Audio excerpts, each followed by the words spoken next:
¿Cómo están? Bienvenidos, bienvenidos todos. Qué gusto saludarles.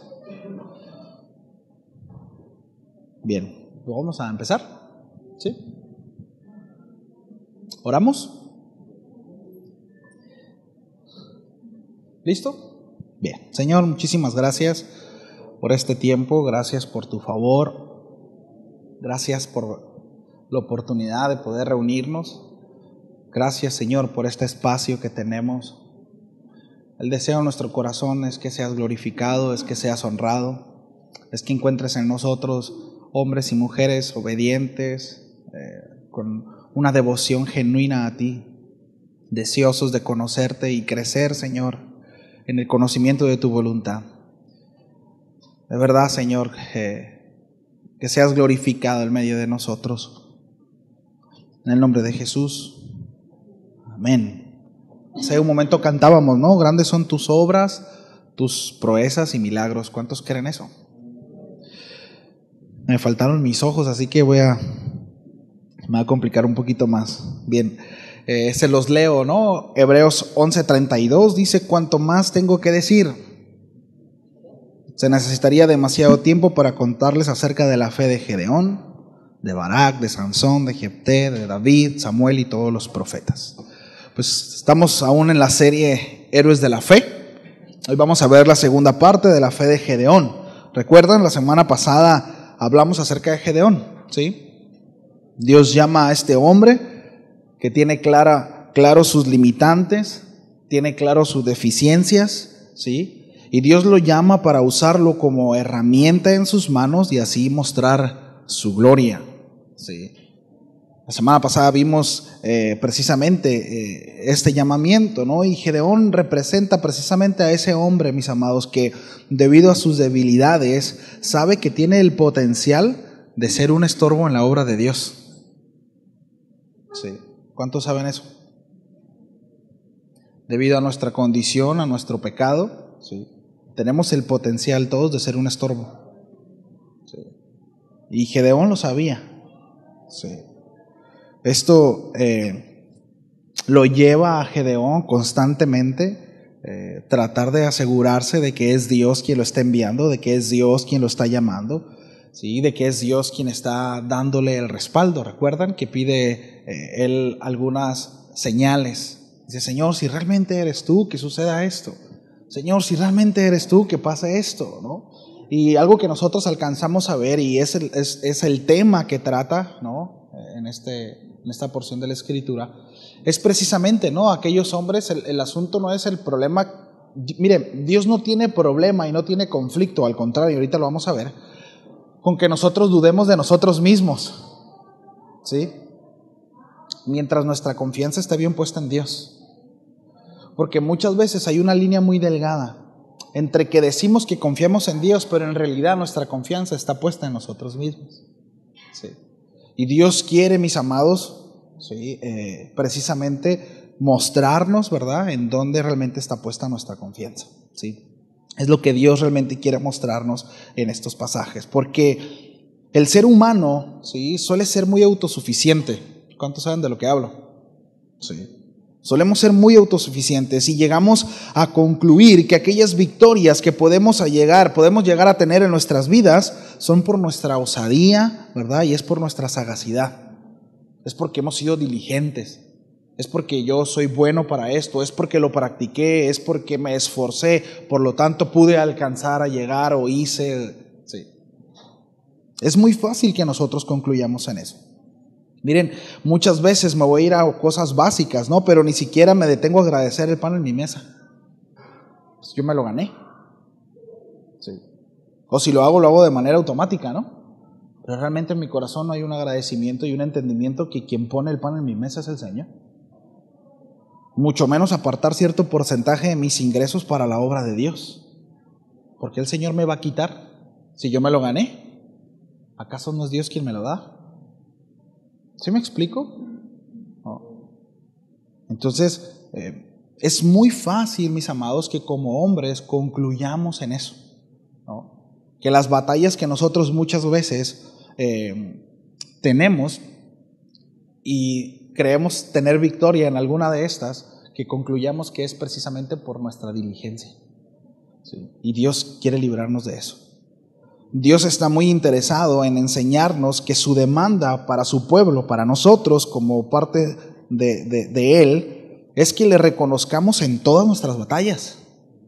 Y cada una de ellas sea librada en sus fuerzas y no en las nuestras. En sus fuerzas y no en la nuestra. Porque una victoria donde nos llevamos la gloria nosotros y no Dios es una derrota eterna, mis amados. Sí. Es una derrota eterna. Entonces, la batalla de Israel, ¿sí?, encabezada por Gedeón, muestra que Dios se vale de la capacidad de los hombres para llevar a cabo su obra, ¿sí? Es decir, que Dios no, ¿verdad?, utiliza la capacidad de los hombres para llevar a cabo su obra, sino que el Señor se vale de un puñado de hombres y de mujeres que están dispuestos a obedecer y están disponibles precisamente para su causa. Es de eso los que se valen. Entonces, pues para seguir ahí en esta historia, acompáñenme a Jueces. La semana pasada vimos Jueces 6, vamos a ver el siguiente capítulo, Jueces 7. Vamos a ver cómo es que Dios se vale de un puñado de hombres para librar esta batalla, ¿sí? Cuando estemos ahí me dicen, ya llegué, gloria a Dios, amén.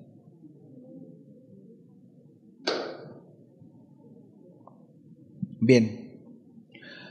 Dice, levantándose pues de mañana, Jerobal, ¿recuerdan qué significa Jerobal? Está hablando de Gedeón, dice el cual es Gedeón. Nosotros en el capítulo anterior vimos que cuando Dios se encuentra con Gedeón y lo llama, lo primero que Gedeón hace es tumbar los ídolos, ¿sí? De hecho, se levanta y tumba el altar, ¿verdad?, de Baal y también de Acera, esta diosa, e incluso el pueblo quiere matarlo y su padre sale, ¿no?, ahí al quite, dice, bueno, pues que si realmente Baal es Dios y Acera también, que se defiendan a sí mismo. Entonces le pusieron este nombre, Jerobal, que significa el que está en contra de Baal, ¿sí?, el que contiende contra Baal. De hecho, este sobrenombre tiempo después se usaba para mencionar a aquellos que derribaban ídolos. Sí. No solo los de Baal, sino todos aquellos altares que no fueran encomendados al Dios verdadero. Fue un nombre que se quedó presente. Sí. Entonces Gedeón, qué interesante, ¿no? Ahora es nombrado Jerobal, ¿sí?, aquel que contiende contra los ídolos, el derriba altares. ¿Sí? Y debo mencionar que esta debiera ser una característica en nuestras vidas. ¿Sí? Aquellos que derriban ídolos, aquellos que no están dispuestos a compartir la gloria de su Dios con nada, con nadie, ni siquiera consigo mismo. Ni siquiera consigo mismo. Uno de los altares más altos que llegamos a construir los hombres, mis amados, es precisamente para nosotros mismos. Solemos acudir a nuestras habilidades, a nuestros propios recursos antes que los de Dios. Y es precisamente lo que estamos haciendo, es levantar altares para hacer culto a nosotros mismos, a nuestras fortalezas, ¿sí?, a nuestras habilidades, a nuestra competencia. Y de hecho, toda la enseñanza se trata de eso. Somos llamados todos a ser Jerobaales. ¿Sí? Aquellos que derriban altares, aquellos que derriban ídolos. ¿Sí? Y entendemos, ¿verdad?, que los ídolos pues no son aquellos, ¿verdad?, solamente a los que hoy en día se le prenden veladoras o que se ponen de cabeza, ¿verdad?, o que se les reza, que hay, por supuesto, estamos en un país en donde aún esa cultura está muy arraigada. ¿Sí? Pero ídolos van mucho más allá, aún dentro del cristianismo, ¿sí?, hay una idolatría muy grande. Idolatría muchas veces a los líderes, a los pastores, a los servidores. Los idealizan, los ponen en una posición donde no deben de estar, en donde le corresponde a Dios. ¿Sí? Eso es un ídolo. ¿O qué tal nuestros hijos? ¿Es tan común que pongamos a nuestros hijos como ídolos? Sí.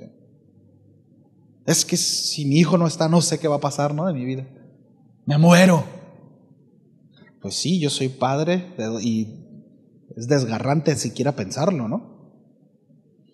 Y creo que es una prueba muy difícil, muy complicada, que no me gustaría pasar. Sin embargo, mi vida no debiera depender de mis hijos. Mis ganas de vivir, mi día a día, no puede depender de mis hijos.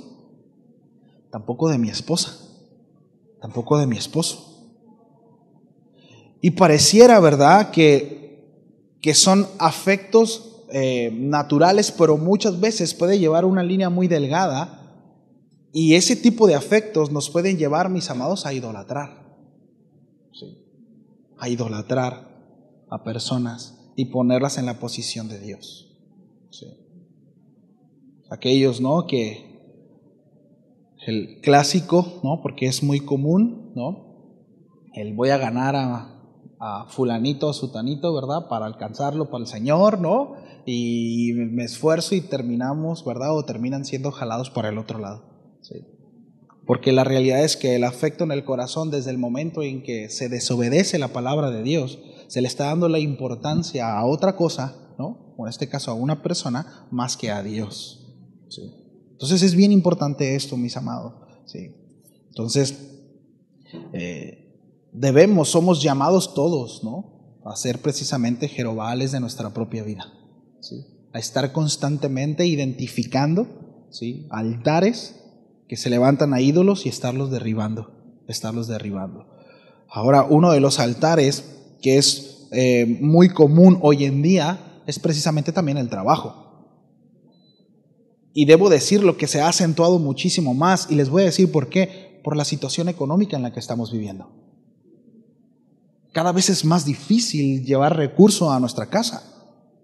Y es mucho más sencillo, ¿sí?, enfocarnos, ¿verdad?, y disponer todo nuestro tiempo, nuestro corazón, nuestra fuerza, etcétera, precisamente en los labores, ¿sí? Y nos olvidamos de Dios porque nos afanamos. Eso también puede ser un altar. ¿Sí? Más bien, es un altar. ¿Sí? Puedes llegar a ser idolatría. Entonces debemos de tener mucho cuidado. Con esto estamos diciendo que no nos tenemos que esforzar, que no tenemos que llevar alimento a casa. No, por supuesto que no. Repito, es una realidad y estamos conscientes de eso. Pero jamás nada ni nadie puede tomar la posición que a Dios le corresponde. Porque en el momento que eso sucede es un ídolo. Y ahí estamos en contra de Dios ya. Ya no hay una relación sana entre Dios y nosotros. ¿Sí? Eso está claro, ¿no? Ahora, en el capítulo 7 nosotros vemos algo muy interesante, ¿sí? Vemos que Israel contaba con 32,000 hombres y estos estaban dispuestos para la batalla. El asunto es que Dios no necesitaba tanto. Y aquí empieza a desarrollarse, ¿no?, la forma en que Dios lleva a Gedeón y al pueblo de Israel precisamente a pelear esa batalla. Sí. Hay 32,000 hombres, pero Dios dice, no, son muchos. Es como cuando le decimos, mira, Señor, ¿no?, y si le hacemos así, mira, contamos con esto, y Dios dice, no, sí, mira, Señor, pero, y mira, y vamos a ir para allá, y Dios dice, no, yo no quiero eso. No. En Jueces 7:2, el versículo que sigue, dice, Jehová le dijo a Gedeón, el pueblo que está contigo es mucho para que yo entregue a los madianitas en su mano. No sea, fíjense, aquí le da el propósito y la razón, no sea que se alabe Israel contra mí, diciendo, mi mano me ha salvado. ¿No? La tendencia en el corazón. Es que éramos 32,000, ¿no?, y buenísimos para las patadas todos. ¿No? Y todos teníamos un upper que hablábamos caras como el Canelo, así, ¿no? Dice, no. Fíjese, algunos cientos años atrás, Dios había hablado a Israel mientras le daba la libertad de Egipto por Moisés. ¿Sí? Antes de entrar a cruzar el Mar Rojo, ahí en Éxodo 14:13, se los leo, le dice Moisés al pueblo, no tengas miedo, solo quédense quietos y observen cómo el Señor los rescatará hoy. Esos egipcios que ahora ven, jamás volverán a verlos. El Señor mismo peleará por ustedes. Solo quédense tranquilos. Sí. Dios le dice a Gedeón, el pueblo que está contigo es mucho. Es mucho. ¿Sí? Entonces, aquí hay algo muy interesante, ¿no? El Señor, vemos cómo Dios está interesado, ¿sí?, en dejarle claro a Israel y al mundo que la batalla que están a punto de librar es Dios quien la peleará y que es Dios quien la ganará. ¿Sí? Es Dios quien va adelante, es Dios quien pelea y es Dios quien la gana. No es el pueblo. ¿Sí? No es el pueblo. Entonces, Dios selecciona, ¿verdad? Y después de que hace un filtro, quedan solamente 10,000. Versículo 3 dice: ahora pues, haz pregonar a oídos al pueblo diciendo: quien tema y se estremezca, madrugue y vuélvase desde el monte de Galad. Y se devolvieron de los del pueblo 22,000 y quedaron solamente 10,000. Entonces le dijo: miren, a ver, acá entre nos, ¿no? Quien les dé miedo, miren, nadie les va a decir nada. Levántense tempranito y regrésense. ¿Sí? ¿No? Y todo aquello acá bien valiente. No, yo me quedo. Y en la mañana se levantaron y Jeremy, ¿no? Y Bogdan y Carlito, ¿dónde? ¿No? ¿Qué? ¿No? Entonces, bueno, ellos, ¿verdad? En un principio estaban. Ahora, cuando nosotros vemos el pasaje, ¿verdad? El contexto en la historia, ellos ya habían visto, ¿verdad? Los madianitas, ya sabían cuántos eran, y eran un puño, mis amados. Eran muchísimos, aún con los 32,000, eran mucho menor el número. Sí. Pero bueno, Dios sigue filtrando. Dios dice que se vayan y se van. Sí. Y solamente quedan 10,000. Ahora, aquí hay algo muy interesante, porque nosotros vemos en el pasaje, al principio, que ellos estaban dispuestos a pelear, o por lo menos decían que estaban dispuestos a pelear. Y hay diferentes tipos de guerreros. Los que confían en sí mismos, es decir, que se creen suficientes, que se creen buenos. Voy a utilizar esa misma, son buenos para las patadas, ¿no? Yo soy buen guerrero, ¿sí? Sin embargo, saben que no la librarán. Su respuesta es renunciar o declinar. ¿Sí? Porque en cuanto consideran ciertamente que son fuertes, ¿sí?, pero esa supuesta fortaleza les impide poder realizar, ¿verdad?, o poder tener la victoria, pues ahí se van para atrás. Y esto habla de aquellos que no confían en Dios, simplemente confían en sus fuerzas. ¿Sí? Hay muchos hombres, mujeres que creen confiar en Dios, ¿sí?, y han sobrepasado ciertas batallas y las han librado con su propia mano. Y ellos diciendo que han sido en confianza en Dios. Pero no es hasta que se ven rebasados, hasta que realmente se dan cuenta que su confianza no estaba puesta en Dios. Y entonces declinan. Y entonces se regresan a casa. Y dicen: no, ya me di cuenta que esto me rebasa. Oye, ¿pero qué no lo hacías sin confianza en Dios? No es hasta que precisamente nos veamos rebasados en las circunstancias, cuando realmente, mis amados, expresamos nuestra realidad, nuestra verdadera fe, nuestra verdadera confianza en el Señor. Hasta ahí, hasta que vemos, ¿verdad?, el ejército enfrente y nos damos cuenta que no lo hacemos. Sí. Y por otro lado, ¿verdad?, están los que confían en sí mismos, ¿verdad? Saben también que no la librarán, pero su respuesta, sí, es confiar en Dios. Estoy ahí, ¿verdad? Y digo, bueno, puedo tener ciertas habilidades, pero mis habilidades no me son suficientes. Sin embargo, sé que Dios está conmigo. Sí. Y vamos a hablar un poquito acerca de eso, porque Dios no está peleado con nuestras habilidades, sí sabía, ¿no? Precisamente Dios nos dio habilidades, dones, talentos para que los utilicemos. Dios no está peleado con eso. El asunto es cuando nuestra confianza está depositada en eso. ¿Me explico? Ese es el asunto. Y por otro lado están, como Gedeón, aquellos que no confían en sí mismo, que no dan un peso por sí mismo, que Dios se va a encargar de tratar con ellos, pero al momento de estar ahí, su confianza precisamente está puesta en Dios. Y confían en el Señor, ¿verdad? Y se mantienen firmes en la batalla. Al final ellos también libran la batalla. Entonces aquí no se trata de habilidades, ¿sí? Aquí, y esto es algo muy importante, no se trata tanto del concepto que puede llegar a ser relevante en algún momento, pero hablando en esta situación del concepto que tengamos de nosotros mismos, sino realmente el concepto que tengamos de Dios. El hecho de que entendamos quién es Dios, y Dios en su momento nos va a poner en la posición que debemos de estar y va a tratar con cada uno de nosotros. Pero cuán importante es que nosotros conozcamos a Dios. Porque podemos conocernos a nosotros mismos. Y puedo conocer mis limitantes y puedo conocer mis virtudes, repito, pero si no conozco a Dios, en algún momento me veré rebasado. Sí. Entonces, Dios, mis amados, por otro lado, hablando acerca de en este contexto, ¿sí?, no nos está llamando a hacer buscapleitos, ¿verdad? Ni a andar invocando la fuerza de Sansón y la habilidad de David, ¿verdad? Para andar buscando Goliat y andarlos derribando a pedradas. Tampoco no es eso, sino las batallas que nosotros tenemos garantizadas son aquellos que Dios pelea por nosotros. Son aquellas a cuales Dios nos envía, ¿sí? Y estas tienen como característica un cumplimiento en la voluntad de Dios y no suelen ser para beneficio propio.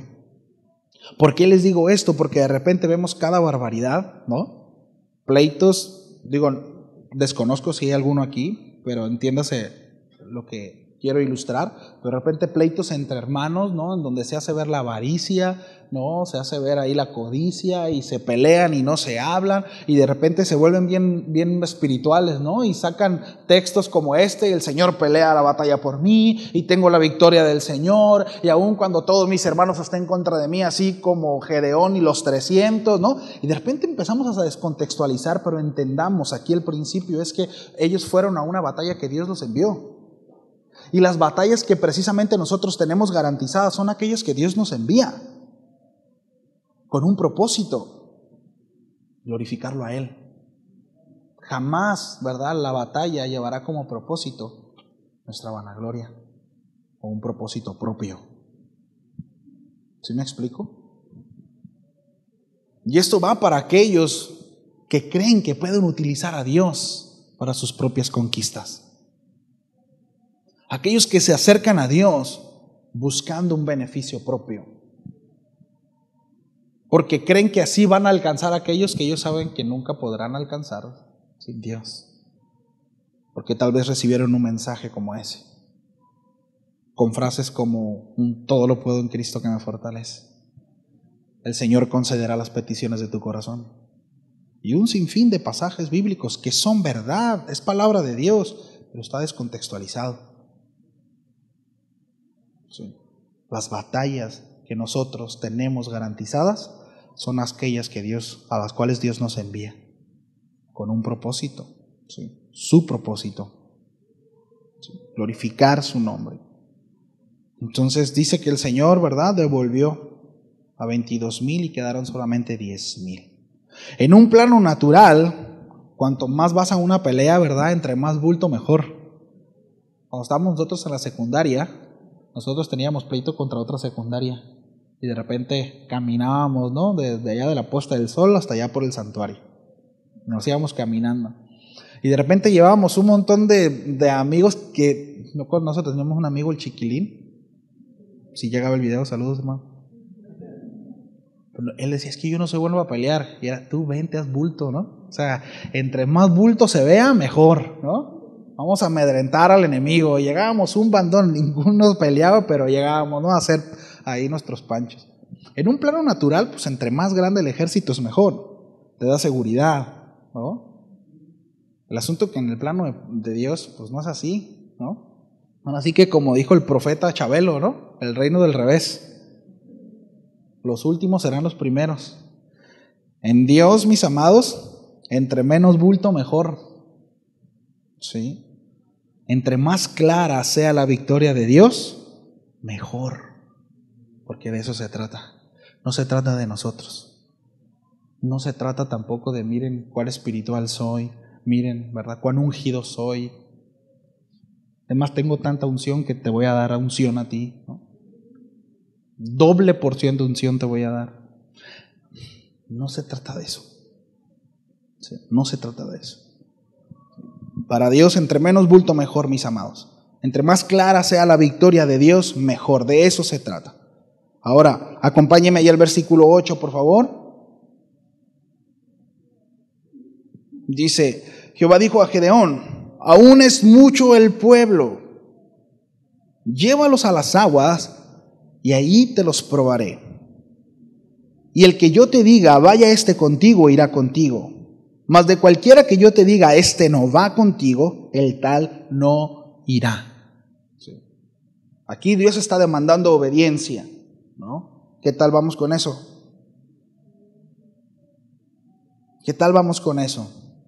Lo que yo te diga, eso es lo que vas a hacer. ¿Sí? Vemos de una manera determinante, ¿verdad? Contundente, una instrucción de parte de Dios en Gedeón, para Gedeón. Dice, entonces, ¿verdad? Es decir, obedeció, llevó al pueblo a las aguas, y Jehová dijo a Gedeón, cualquiera que lamiere las aguas con su lengua como lame el perro, aquel, dice, pondrás aparte. Asimismo, cualquiera que se doblare sobre sus rodillas para beber, es decir, lo pondrás aparte. Y fue el número de los que lamieron llevando el agua con su mano a la boca, 300 hombres, y todo el resto del pueblo se dobló sobre sus rodillas para beber las aguas. Después, ¿verdad?, de que el Señor ya manda algunos cuantos, aquí de nuevo fueron 300 solamente con los que se queda Gedeón. Sí. Solamente con 300 se queda el Señor. Dios prescinde de los 21,700 porque solo necesita 300. Sí. La verdad es que Dios, mis amados, no tenía ninguna intención de hacerlos pelear. Sí. Ellos simplemente iban a ser testigos de cómo Dios peleaba por ellos. Ahora, estos 300 no son los de la película, O sea, no vaya a creer que son los que gritaban, ¡uy! No son esos, ¿sí? Ellos simplemente, ¿verdad?, iban a ser testigos de cómo es que Dios libraría esta pelea por ellos. ¿Sí? Dios les aseguró, ¿verdad?, a Gedeón que la victoria era certera, aún solamente por medio de estos 300 hombres. Ahora, el ejército de Israel era menor a 1% del tamaño original. ¿Sí? Y la proporción era 400 soldados madianitas por cada soldado israelí. Gedeón únicamente podía confiar en Dios porque no había nada más para confiar.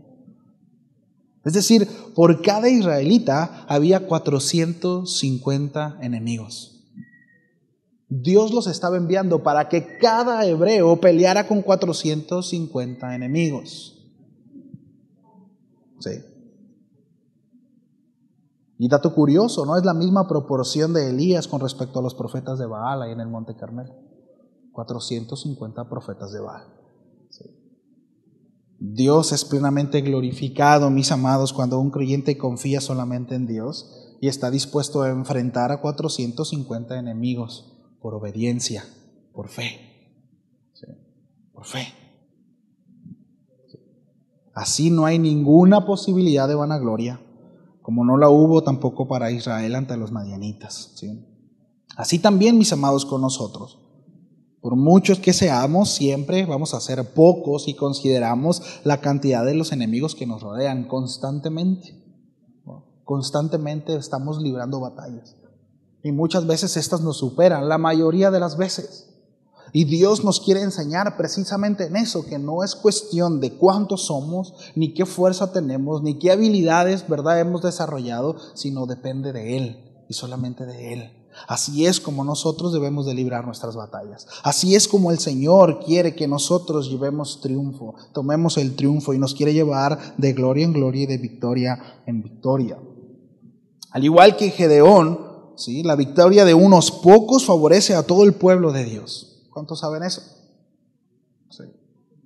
Son pocos los que participan, pero su victoria favorece a muchos, a todo el pueblo de Dios. 300 vencen para que todo el pueblo de Israel disfrute de la victoria. Sí. Ahí en el capítulo 8, versículo 28, dice, y así fue subyugado Madián delante de los hijos de Israel, y nunca más volvió a levantar la cabeza, y reposó la tierra 40 años en los días de Gedeón. Los 300 de Gedeón son los que están dispuestos a pelear las batallas de Dios, llevando en su corazón a todos los hijos de Dios, teniendo en mente, porque ellos estaban peleando por todo el pueblo. Sí. Ellos estaban peleando por todo Israel. Sí. Nuestras batallas, mis amados, se dan sobre la base de una victoria que Dios nos establece, y esta precisamente ¿sí? Nosotros la hemos recibido, cada uno de nosotros la hemos recibido por Cristo. Él es quien pelea nuestras batallas. ¿Sí? Él es quien fue a la cruz. Nosotros solo somos espectadores. ¿Sí? Gedeón, antes de entrar a la batalla, tuvo claro el testimonio. De hecho, nosotros vemos ahí en el capítulo 7, versículo 9, cuando el Señor lo manda a que suba al campamento, y ellos estaban hablando después de que hubo la batalla. Y miren lo que dice: aconteció que aquella noche Jehová le dijo: levántate y desciende al campamento, porque yo lo he entregado en tus manos. Y si tienes temor de descender, baja tú con Fura tu criado al campamento, y oirás lo que hablan, y entonces tus manos se esforzarán y descenderás al campamento. Hay algo muy curioso aquí, y es que Dios lo que está haciendo es fortalecer a Gedeón.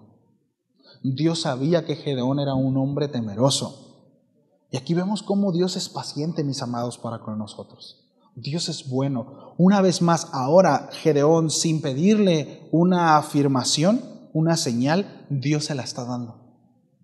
Y se ve y escucha. Y mire lo que dice: y él descendió con Fura, su criado, hasta los puestos avanzados de la gente armada que estaba en el campamento. Y los madianitas, los amalecitas y los hijos del oriente estaban tendidos en el valle como langostas en multitud, y sus camellos eran innumerables como la arena que está en la ribera del mar en multitud. Cuando llegó Gedeón, he aquí que un hombre estaba contando a su compañero un sueño, diciendo: he aquí yo soñé un sueño. Veía un pan de cebada que rodaba hasta el campamento de Madián, y llegó a la tienda y la golpeó de tal manera que cayó, y la trastornó de arriba abajo, y la tienda cayó. Y su compañero respondió y dijo: esto no es otra cosa sino la espada de Gedeón, hijo de Joás, varón de Israel. Dios ha entregado en sus manos a los madianitas con todo el campamento. Fíjense. Dos hombres totalmente ajenos al Señor reciben una señal, uno recibe un sueño y el otro recibe la interpretación, y Dios permite que Gedeón esté presente para escuchar tanto el sueño como la interpretación, para afirmar el corazón. Así de hermoso es nuestro Dios. Vemos la paciencia del Señor con Gedeón. ¿Sí? Y como lo hemos estado diciendo a lo largo de toda la serie, ¿no? A mí me da mucho descanso porque vemos cómo Dios conoce a cada uno de nosotros, nos conoce y sabe en dónde tiene que ser fuerte y dónde tiene que ayudarnos, ¿no? Precisamente para crecer, para avanzar. Es por eso que nosotros podemos concluir que la desconfianza de Gedeón no era para con Dios, sino era para sí mismo. Y Dios trata eso. Dios trata eso. Dios lo hace crecer. Repito, vemos una demostración de paciencia del Señor para con este siervo. Paso a paso lo fue guiando, aún en medio de su debilidad, con paciencia y ternura, ¿verdad? Le soporta, le fortalece. Así también lo hace con nosotros. Siendo los más débiles de los hombres, Él nos fortalece, nos hace más que vencedores por medio de aquel que nos amó, por medio de Cristo Jesús. Él venció y nosotros hemos venido para recoger el botín. Sí. El Señor ató y venció al hombre fuerte y nosotros solamente tomamos los despojos. Nosotros no libramos ninguna batalla. ¿Cuántos de aquí fue al campo de batalla y luchó y peleó por su libertad y su salvación? Ninguno. Sí. Esa batalla nos fue dada por gracia, sí, porque a Dios le plació. Nosotros solamente somos testigos de su batalla, de su victoria. Dice la palabra de Dios que Él venció la muerte. Sí. ¿Dónde está, oh muerte, tu aguijón? Es decir, siquiera la muerte pudo vencerlo. Nosotros simplemente fuimos, ¿verdad? Y después de la batalla recogimos el despojo, recogimos el motín. Sí. Versículo 21. Dice que cada hombre permaneció en su puesto alrededor del campamento y observaron cómo los madianitas corrían de un lado a otro llenos de pánico y gritando mientras se daban a la fuga. ¿Qué es lo que estaba pasando? Cuando el Señor da la instrucción, ellos empiezan a tocar trompeta. El Señor les dice que se dividan en 3 grupos de 100, ¿sí? Y cuando ellos obedecen la instrucción de Dios, los enemigos se vuelven locos. Y miren lo que sucede. Cuando los 300 israelitas tocaron los cuernos de carnero, el Señor hizo que los guerreros del campamento pelearan entre sí con sus espadas. Los que quedaron con vida huyeron a lugares tan lejanos como Betzita, cerca de Cerera, y hasta la frontera de Abel Meolá, cerca de Tabat. Se volvieron locos y se mataron unos a otros. Y los que quedaron vivos salieron corriendo, llenos de temor. Sí. Qué locura, ¿no? Lo único que hicieron ellos fue obedecer a Dios. Después de que sucede esto, nosotros vemos el relato bíblico que Gedeón les dice: ataquen, y van y les pegan unas corretizas, ¿no? Yo imagino llenos de euforia, ¿no? Llenos de vigor, de decir: wow, el Señor nos dio la victoria. Pero ellos no hicieron nada. El enemigo se mató por sí solo. Sí. La victoria es del Señor. Nadie podría decir que su espada fue lo suficientemente fuerte como para atravesar a uno solo. Nadie podía jactarse de sus habilidades. Nadie podía jactarse de que era bueno para las patadas. No servía de nada. Aun si fuera cierto, aun si anduviera ahí el mejor espadachín, no sirvió de nada. Porque quien peleaba esa batalla era el Señor. Quien la ganaba era el Señor. Sí. Entonces, frente al enemigo no hay nada más que hacer, mis amados. Ninguna fuerza, ninguna violencia. Solo ser testigos de la victoria del Señor. Ver cómo Dios confundía al enemigo y lo ponía, ¿verdad?, en retirada. Cada uno de los 300 solo debía de permanecer firme. Dice la Escritura: y se detuvieron firmes, cada uno en su puesto, en derredor del campamento. Entonces todo el ejército echó a correr, dando gritos y huyendo. Sí. Esta posición, firmes, y esta misma palabra la vemos también cuando Dios prepara a su pueblo para cruzar el Mar Rojo. Ahí en Éxodo 14, ahorita lo leímos también. Moisés le dice: no teman y estad firmes. Y ved la salvación que Jehová hará hoy con vosotros, porque los egipcios que hoy habéis visto, nunca más los veréis para siempre. Esta palabra firmeza en el hebreo tiene que ver con estabilidad y fortaleza, y figura voluntad. Sí. Es decir, determinar en el corazón mantener una postura o ideal. Sí. Es alguien que no fluctúa. No es alguien que tiene una postura hoy, mañana la cambia y pasado mañana tiene otra y siguiente semana viene y vuelve a la misma. Es alguien que se mantiene firme, ¿sí?, que mantiene una postura. Repito, figura voluntad. Tiene que ver con una determinación de firmeza en cualquier circunstancia, ¿no? Y la instrucción en ambos casos, ¿no?, en donde precisamente Dios dice: tranquilos, ustedes manténganse firmes, yo voy a pelear. Es precisamente eso, ¿no? En medio de esa batalla donde Dios dice: está garantizada la victoria. Ustedes solamente manténganse aquí, ¿no? Es como: Señor, ahí viene, tranquilo, ¿no? Pero ahí viene, tú tranquilo, ¿no? Confía, ¿sí? Es como los ejercicios de confianza, ¿no?, que podemos hacer con nuestros hijos. De que te dejes caer, ¿no? Cuando sientes que no te agarras, metes el piecito, ¿no? Déjate caer. Confía, porque Dios es un Dios digno de confianza. ¿Cuántos saben eso? Él es digno de confianza. Mi compadre, ¿verdad?, mi amigo, mi primo, mi tío, pues tal vez no tanto, pero Dios sí. Él sí es digno de confianza. A Él no hay absolutamente nada, no hay ninguna circunstancia que lo pueda llevar a no cumplir sus promesas. Miren, aun cuando el hombre pueda tener buenas intenciones para cumplir sus promesas, pueden pasar circunstancias adversas que le impiden que las cumpla. Nos vemos tal día, a tal hora, yo salgo y pasa un carro y ¡pum! Yo determiné en mi corazón ir, ¿verdad? Y quería llegar y a la hora, pero me chocaron. Ya no pude. Lo interesante es que a Dios no le pasa eso. A Dios ni lo pueden chocar, ni le llueve, ni se enferma, porque es Dios. Él está en control de todas las circunstancias. Por lo tanto, cuando Dios dice algo, tenemos la garantía de que Dios lo cumple, porque es Dios. Si no, no fuera Dios. Él es soberano, Él es todopoderoso. ¿Sí? Entonces, Rara vez pensamos que la grandeza puede ser un estorbo para la obra de Dios, pero así es. Sí. Es más difícil el confiar verdaderamente en Dios cuando tenemos muchos recursos en nuestras manos. Sí. Aunque ciertamente se puede realizar alguna obra bajo estos términos, sí.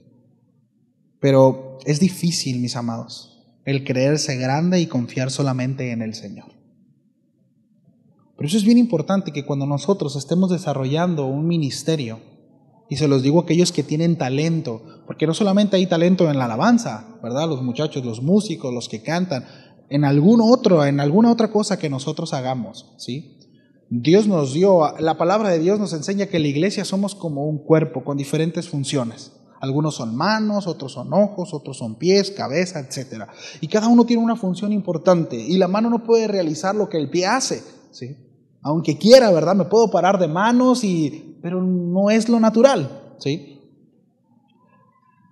Pero lo que voy es tan importante que nosotros, aun cuando sepamos hacer las cosas, mantengamos la humildad y la dependencia, mis amados, de que lo que hacemos, lo hacemos para el Señor, ¿sí? Y lo hacemos en sus fuerzas, y reconozcamos que aún esa habilidad que podamos llegar a tener, o ese don, es porque proviene de Él y no de nosotros mismos. Aun cuando hayamos sido diligentes en desarrollarlo. ¿Me explico? Por ejemplo, los muchachos de la alabanza pueden tener el don, ¿verdad?, de tocar, pero ellos necesitan ensayar. Porque si no ensayan, ¿verdad?, pues tienen que coordinarse, tienen que aprenderse las canciones. Ellos tienen un día establecido para reunirse, para ensayar, ¿sí? Para poder estar aquí los domingos. No es como que, bueno, pues yo ya sé, a ver qué sale, ¿no? No es así, hay una preparación. Sin embargo, ellos no pueden confiar en esa preparación. Sí. Ahora estoy usando como ejemplo eso, pero que tal vez la administración, el sonido, ¿verdad? Los maestros a los niños. Sí. Todo lo que nosotros hagamos, por supuesto la predicación, todo lo que nosotros hagamos, necesitamos hacerlo en dependencia de Dios.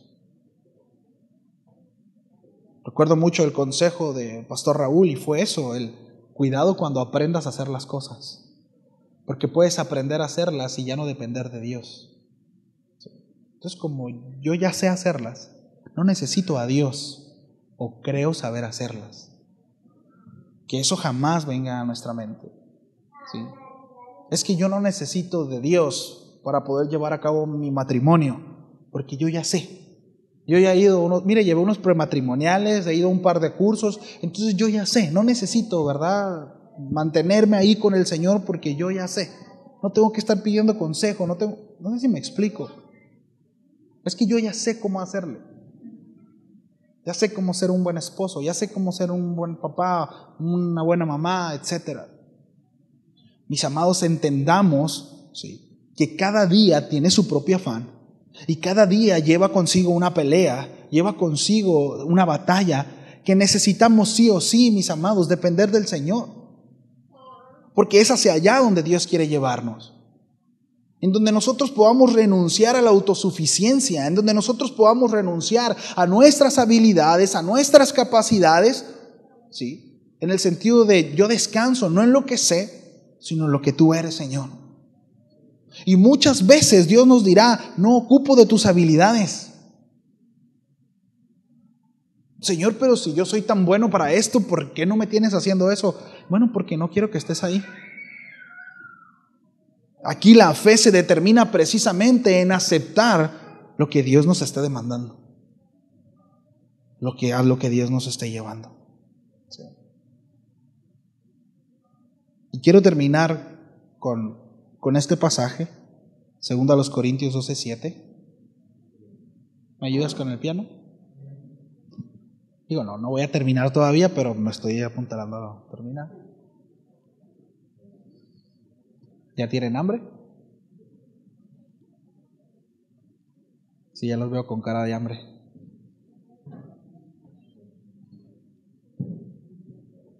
Miren, aquí nosotros vemos un ejemplo muy claro acerca de lo que estamos hablando. Ubicamos al apóstol Pablo, ¿no? El rabino Saulo, un hombre con muchas cualidades. con muchas credenciales. De hecho, ahí en una de sus cartas las presenta, ¿no? Y el apóstol Pablo dice: mire, todas estas credenciales las tengo por basura. No me sirven de nada para la obra del Señor. O sea, mi confianza pues no está puesta ahí. Mi confianza está puesta en Él, en su obra, en lo que Él hizo. Sí. Pero conocemos, ¿no?, este pasaje, ese famoso aguijón en la carne del apóstol Pablo. Y le leo 2 Corintios 12 del 7 al 10, se los voy a leer en la Nueva Traducción Viviente. Dice el apóstol Pablo, el contexto que él está hablando acerca, precisamente está defendiendo su apostolado. Había profetas que habían tenido sus experiencias, ¿verdad? O hombres que decían ser profetas de Dios y habían tenido sus experiencias espirituales y sus visiones. Y el apóstol Pablo dice: bueno, miren, qué bueno que ella las tuvo. Voy a hablar acerca de un hombre que fue llevado al tercer cielo. Y se entiende que el apóstol Pablo está hablando de sí mismo en tercera persona. Mire lo que dice: aun cuando he recibido de Dios revelaciones tan maravillosas, así que para impedir que me volviera orgulloso, se me dio una espina en mi carne, un mensajero de Satanás para atormentarme e impedir que me volviera orgulloso. Quiero detenerme tantito ahí y que analicemos esto. Fue algo que Dios le dio. Fue una visión que Dios le dio, pero el Señor conocía la carnita del apóstol Pablo.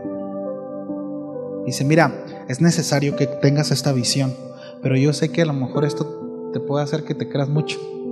Bueno, junto con esto, junto con esta visión, que por supuesto tiene que ver con una revelación acerca del evangelio, acerca del propósito por el cual fue llamado, utilizado por Dios, ¿sí? Pero junto con ello, voy a darte un aguijón que va a hacer que no te sobreexaltas, que no te vuelvas orgulloso, porque puede suceder, porque puede pasar.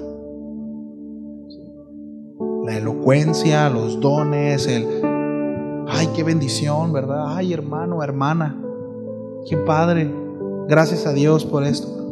Bueno, Dios conocía al apóstol Pablo. No estoy diciendo que con todos es así, pero Dios conocía de manera particular, así como nos conoce a cada uno de nosotros. Como dice el dicho, ¿no?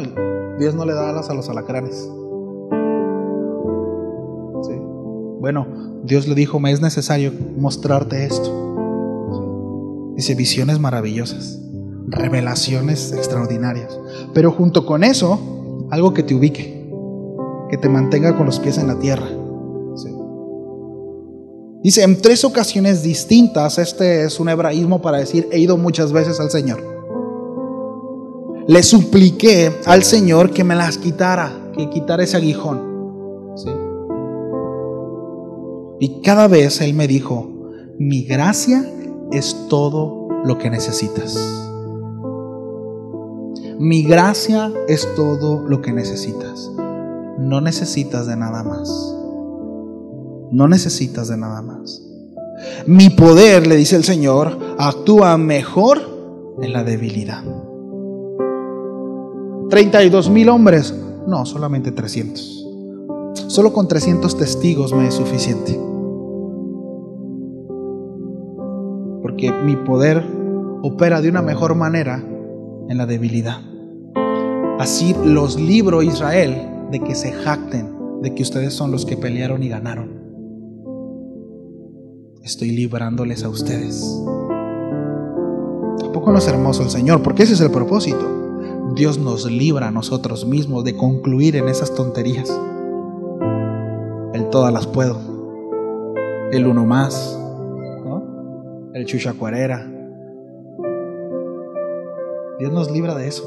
Dice: no, a mí no me interesa ese tipo de gente. Yo no quiero. Es más, la Biblia dice: a mí no me gusta lidiar con eso. A los orgullosos dice: resisto. Pero al contrito de corazón, al humilde, al que se humilla, dice: yo no me niego, yo no me resisto. Mi gracia es todo lo que necesitas, Pablo. Mi poder actúa mejor en la debilidad. Así que ahora, fíjense a lo que concluyó el apóstol Pablo. voy a declarar, voy a ayunar. ¿Es eso? Me voy a enojar con Dios, voy a hacer esto. Fíjense lo que hizo el apóstol Pablo. Ahora dice, me alegraré. Dice, me alegra jactarme en mis debilidades. Ahora, ojo con esto, no está hablando de pecados. No está hablando de pecados. Es muy diferente una debilidad a un pecado. No está diciendo el apóstol Pablo, jamás se nos puede ocurrir que el apóstol Pablo está diciendo, me glorío en mis pecados. No, por supuesto que no. Una cosa es la debilidad y otra cosa es el pecado. Sí, es muy diferente.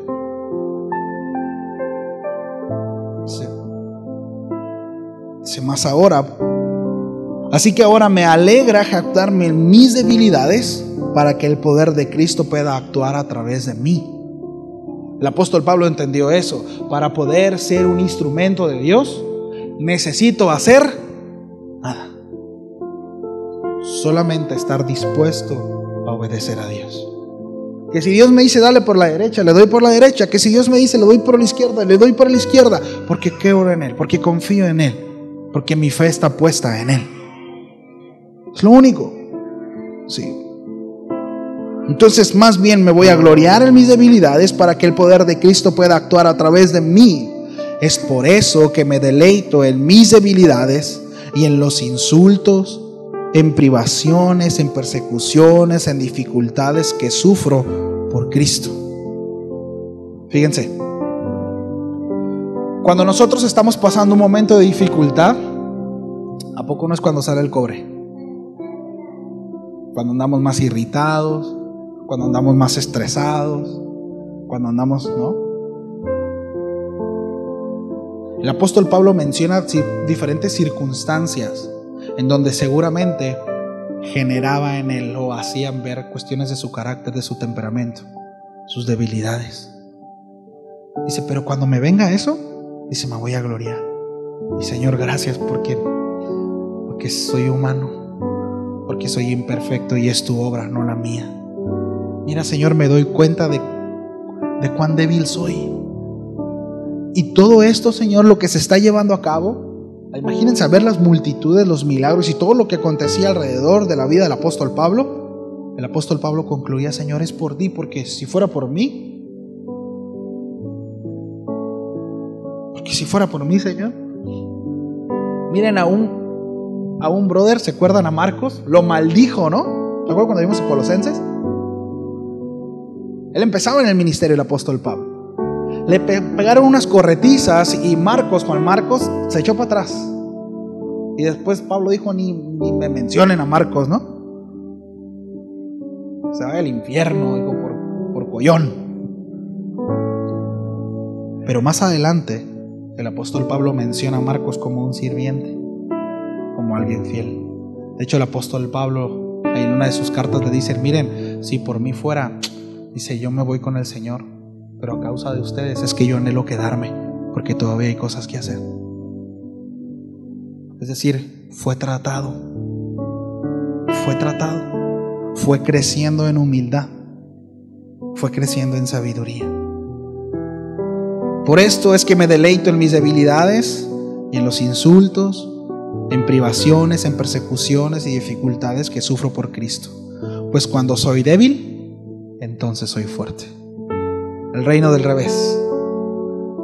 Cuando soy débil, entonces soy fuerte.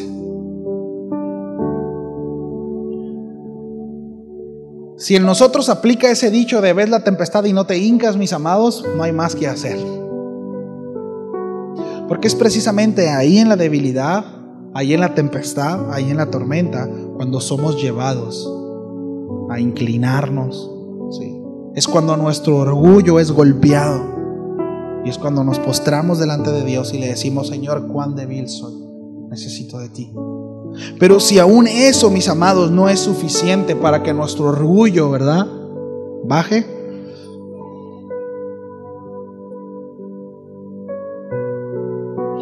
fíjese, la Septuaginta usa esta palabra de aguijón como skolops y significa algo que frustra, algo que causa problemas en la vida de aquellos que son afligidos. Es decir, es como cuando tú desempeñas un trabajo y no te sale y sientes frustración. ¿Alguien aquí se ha sentido así alguna vez? Bueno, eso es lo que describe, ¿no? Según la Septuaginta del apóstol Pablo. Sí. Pero era para la obra, para el beneficio de la obra de Dios. Termino. Ivana me entiende. Ella entiende perfectamente bien lo que se está diciendo.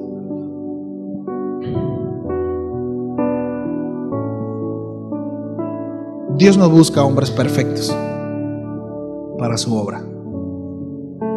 Dios se perfecciona en hombres imperfectos. Dios trabaja en nuestra debilidad.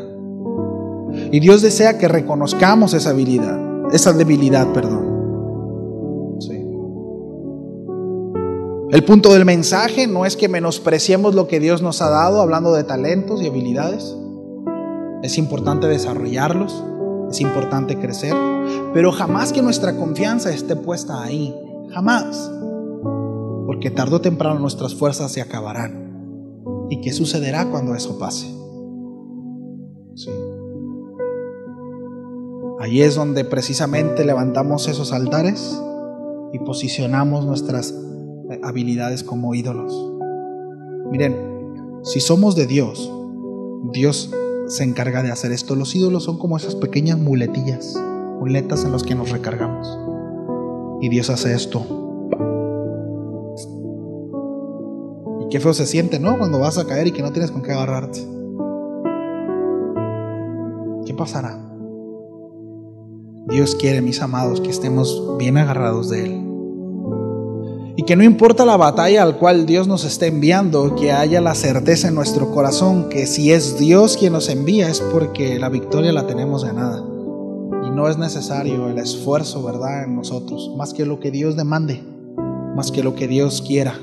Sí. Porque tampoco estamos hablando, y lo hemos aprendido a lo largo de toda la serie, ¿verdad? Pues la fe no se trata de rascarme la panza, ¿no? La fe no es pasiva. La fe es totalmente activa, en obediencia al Señor. Pero habrá cosas que Dios me demande que como que no me cuadran, ¿no? Pero bueno, el Señor lo sabe todo y Él es bueno, ¿verdad? Oramos. Señor, muchas gracias. Padre, rogamos que nos ayudes a identificar a cada uno de nosotros. Si es que hemos levantado altares, Señor, en donde hemos puesto a nuestros ídolos, cualquiera que éste sea, Señor, pero principalmente si nos hemos puesto a nosotros mismos, a nuestras habilidades, nuestros dones, y estos son los que nos han mantenido hasta hoy en día, Señor, fuertes, entre comillas. Es donde nos recargamos, es donde luchamos, es donde trabajamos. Y es la razón por la cual vez en vez nos vemos frustrados, nos vemos cansados. E incluso muchas veces, Señor, se nos ha pasado por la cabeza renunciar porque creemos que la fe no es suficiente para librar las batallas de la vida. Haznos entender, Señor, que estamos peleando mal, que realmente no estamos peleando en ti, sino lo estamos haciendo en nuestras propias fuerzas. Y que sí, por supuesto, tarde o temprano terminaremos cansados, fatigados. Pero ese no es el llamado, Señor, a los tuyos. Tú no estás interesado en nuestras habilidades, no, Señor, al contrario. Tú estás interesado en nuestro corazón. Un corazón dispuesto a obedecer, un corazón que esté dispuesto a hacer tu voluntad en cualquier circunstancia, en cualquier contexto.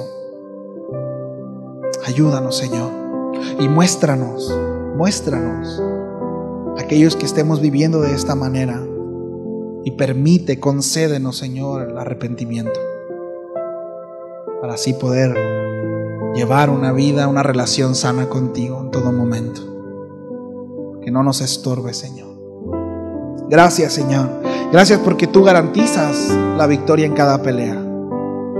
Gracias, Señor, porque podemos estar confiados en ti, en que todo lo que tú haces, en todo lo que tú dices, todo lo que tú demandas es para un beneficio nuestro, para tu gloria, Señor, pero nos beneficia en todo sentido. Nos guardas de nosotros mismos, nos guardas del mundo, nos guardas del enemigo y de las acechanzas del pecado, Señor. Muchísimas gracias. En el nombre de Jesús, amén. Amén.